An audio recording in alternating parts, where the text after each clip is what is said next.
Welcome. Today's article is titled Neighbors Fight Over Trees. At first, this story sounds trivial.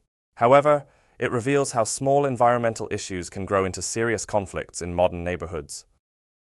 Let's start by watching a short video on today's topic and thinking about the issue.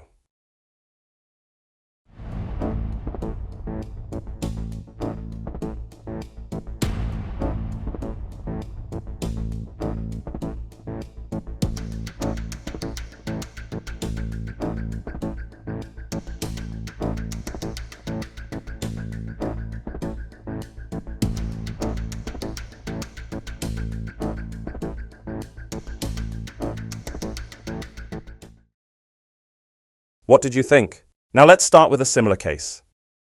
Disputes over sunlight are common in dense residential areas.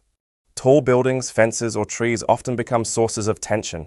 What starts as a minor inconvenience can turn personal. Many homeowners install barriers to protect privacy. However, these barriers can unintentionally affect others. The line between personal space and shared space is often unclear.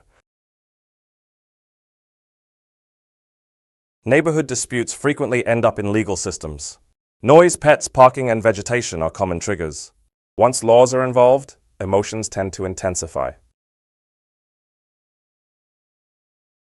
Conflicts sometimes reflect generational differences.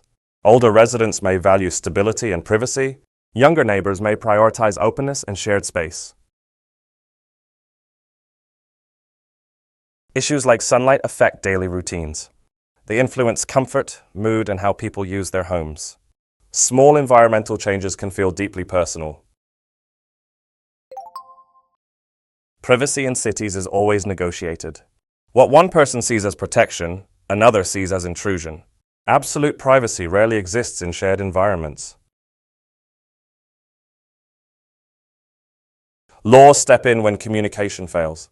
They provide structure but not emotional resolution. Legal decisions often leave both sides dissatisfied. The hedge was divided into sections with different rulings. This reflects how compromises are often uneven. Solutions in real life are rarely clean or complete. Homes carry emotional meaning, especially for long-term residents. Changes can feel like personal losses. That emotional weight complicates rational discussion. As cities become denser, conflicts become more frequent. Light, air, and greenery turn into shared resources. Competition over them is increasing. People want privacy and openness at the same time. However, achieving one often limits the other. Living together requires constant compromise. Now let's look at two expressions that help us talk about shared responsibility and routine patterns. Let's look at two key expressions. Number one is for all parties. This phrase is used when fairness or shared impact matters. Let's take a look at the examples. In the first example, this emphasizes shared responsibility. In the second example, this suggests mutual benefit. Next is as usual. This phrase is used when something is predictable. Let's take a look at the examples. In the first example, this shows routine behavior.